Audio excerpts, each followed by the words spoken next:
रहीम अस्सलाम वालेकुम दोस्तों। उम्मीद है इंशाल्लाह आप सब ठीक होंगे, खैरियत से होंगे। शौक़ भी इंशाल्लाह ठीक होगा अल्लाह के फ़ज़ल से। अच्छा, एक ये बहुत आम मसला है। आपका तीतर आपसे चोट कर जाता है, यानी कि जंड कर जाता है, सर के बाल खड़े करना शुरू कर देता है। इसकी क्या वजूहात होती हैं और इसका हल क्या है? बहुत न्यू शौकीन जो हैं वो काफ़ी परेशान हो जाते हैं, अक्सर ये मसले आते हैं। इसमें सबसे पहले एक तो आप एहतियात किया करें कि जब तीतर की आप गद्दी है उसके अंदर, ठीक है? वो जब आप चेंज करना चाहते हैं, बाज़ औक़ात आपका हाथ ज़्यादा अंदर चला जाता है। इससे भी आपका तीतर आपसे कड़क कर जाता है, बोदी सर के बाल खड़े कर लेता है। ठीक है जी? इसमें खुराक की भी होती है और बाज़ औक़ात ये होती है कि एक ही जगह पे आपने रखा है, उस जगह पे उसको वो कपड़ा नहीं पसंद या किसी चीज़ से वो कड़क कर गया है, तो ये वजूहात भी होती हैं।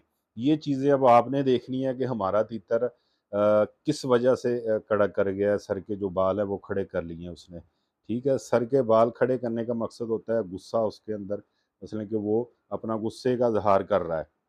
अक्सर जो होता है वो ये होता है कि जब हम तीतर की ताकी खोल के उसकी गद्दी निकाल के करने लगते हैं, उस वक़्त थोड़ी बेहतियाती हो जाती है और कुछ दोस्त बड़े जल्दबाज़ होते हैं, वो थोड़ा तीतर को लड़ाना शुरू कर देते हैं चुटकी मार के कि हमारे हाथ से काटे। नेट पे देखते हैं बहुत सारी चीज़ें, तो वो कहते हैं कि हमारा तीतर भी बस फ़ौरी तौर पे इसी तरह का हो जाए। तो उस वक़्त जाके वो अपने पैसे जो उन्होंने भरे होते हैं वो ख़राब हो जाते हैं। लेकिन परेशान होने की कोई ज़रूरत नहीं, इसका माशाअल्लाह हल है और बहुत आसान हल है।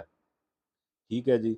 हमारी कोशिश ये है कि जो न्यू शौकीन हज़रात हैं, उनका शौक बेहतर हो, उनको काले तितर के बारे में अल्हम्दुलिल्लाह हर चीज़ के बारे में पता हो, कहाँ पे हमने एहतियात करनी है, कैसी खुराक देनी है, किस बीमारी में हमने कौन-सी उसको मेडिसिन देनी है। तो ये मसले-मसाइल आ रहे थे सामने, तो मैंने कहा इस टॉपिक पे पहले भी वीडियो है, लेकिन मैं ये भी बना दूँ अल्हम्दुलिल्लाह कि जो न्यू अटैच हुए हैं दोस्त भाई हमारे साथ, उनको भी ये फ़ायदा हो। तो अगर आपका तीतर आपसे इस तरह चोट कर गया है, तो आपने करना क्या है? सबसे पहले आपने उसको साफ़ा देना है। साफ़ा आपने किस तरह देना है? बहुत आसान है साफ़ा। बहुत सारे साफ़े हैं, लेकिन इस तरह की चीज़ें हमने तो आज तक कभी इस्तेमाल नहीं करवाई। लेकिन हमारी चीज़ें वो होती हैं जो नेचुरल हो, हर्बल में ज़्यादातर हों और मसलन कि देसी टोटके हमारे होते हैं। तो अल्हम्दुलिल्लाह उसका फ़ायदा भी होगा इंशाअल्लाह अल्लाह के फ़ज़ल से आपको। आपने पताशा लेना है, ठीक है? जो पतासे मीठे मिलते हैं, वो आपने चौथाई हिस्सा पतासे का लेना है और उतना ही आपने मिश्री लेनी है, ठीक है जी? मिश्री को किसी भी कपड़े में रख के आपने कूट लेना है, कूट के आधे कप से थोड़ा-सा पानी कम हो उसके अंदर हल कर लेना है। उसको ना इतना ज़्यादा मीठा करना है, ना ज़्यादा फीका करना है, ठीक है जी? वो आपने जिस दिन आपने देना है, उस दिन आपने तीतर को सुबह के टाइम भूखा और प्यासा थोड़ा रखना है, ठीक है जी? टेंशन नहीं लेनी, इंशाअल्लाह उसको कुछ नहीं होता, भूखा-प्यासा रखेंगे, तो ये तीतर पानी पी लेगा। अगर पिएगा तो फिर फ़ायदा होगा, ठीक है? एक तो उसको अंदर अगर तो खुदा ना ख़ास्ता अंदर की वजह से वो तल्ख़ है, ठीक है जी? उसको ये मसला है, चोट कर गया है, ये भी वजह होती है। वो साफ़ा जब ठीक है उसको आएगा वो बीट वग़ैरह जो पतलियाँ करेगा, इंशाअल्लाह उसका पेट साफ़ हो जाएगा और उसके बाद आपने उसी वक़्त, उसी दिन, ठीक है जी, मिसाल के तौर पे आपने 10-11 बजे ये पानी बना के दिया है, 2 ढाई घंटे उसके आगे पड़ा रहने दें। सुबह ना उसको पानी डालना है आपने, ना खुराक डालनी है, फिर ये पानी पिएगा। जब वो आधा पानी पी जाए, सारा पी जाए, ठीक है जी? उसके बाद आपने उसको मट्टी में छोड़ना है, ढाई से 3 घंटे। मट्टी आपने किस तरह की बनानी है, किस तरह तैयार करनी है? सबसे पहले मट्टी आपने छान लेनी है अच्छी तरह, उसके अंदर रोड़ी वगैरह ना हो। फिर आपने उसके अंदर अर्क गुलाब जो है, वो 250 एमएल की एक बोतल मिलती 60-65 रुपए की, वो आपने एक उसके ऊपर छिड़क लेनी है। फिर आपने खुला मुश्कपूर लेना है, खुला मुश्कपूर आपने लेना है, ठीक है? टिक्की वाला इस्तेमाल नहीं करना, खुला मुश्कपूर लेना है आपने, पंसारी से मिलेगा। वो थोड़ा महँगा होता है, 250-300 का आपको इतना का मिलेगा। वो आपने अच्छी तरह बंद करके किसी डब्बी में रख लेना है।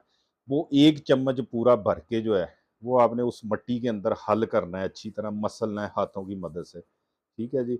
वो 3 से 4 दिन आपने वो लगातार वो मिट्टी आपने देनी है तीतर को लगातार, मतलब कि सुबह 11 बजे से लेके आप उसको 2 ढाई बजे तक मिट्टी में छोड़ें, ऊपर से कवर कर दिया करें। ये अमल 3 से 4 दिन इंशाल्लाह करेंगे, आपका तीतर इंशाल्लाह आपसे चोट करना छोड़ जाएगा, सर के बाल खड़े करना छोड़ जाएगा, आपसे मज़ीद इंशाल्लाह मानूस हो जाएगा। ठीक है जी, आपकी कड़क नहीं करेगा, आपकी कड़क वो छोड़ जाएगा। तो उसके बाद मसलन कि आप जो भी नॉर्मल आप अपनी रूटीन के लिहाज से आप खुराक देते हैं, उसको दें, रोज़ाना दें, तो उसमें कोई हर्ज नहीं है। इंशाल्लाह ये वीडियो आपके इंशाल्लाह शौक में इंशाल्लाह इज़ाफ़ा करेगी, फ़ायदा देगी। इजाज़त दीजिए, दुआ में याद रखना। अल्लाह हाफ़िज़।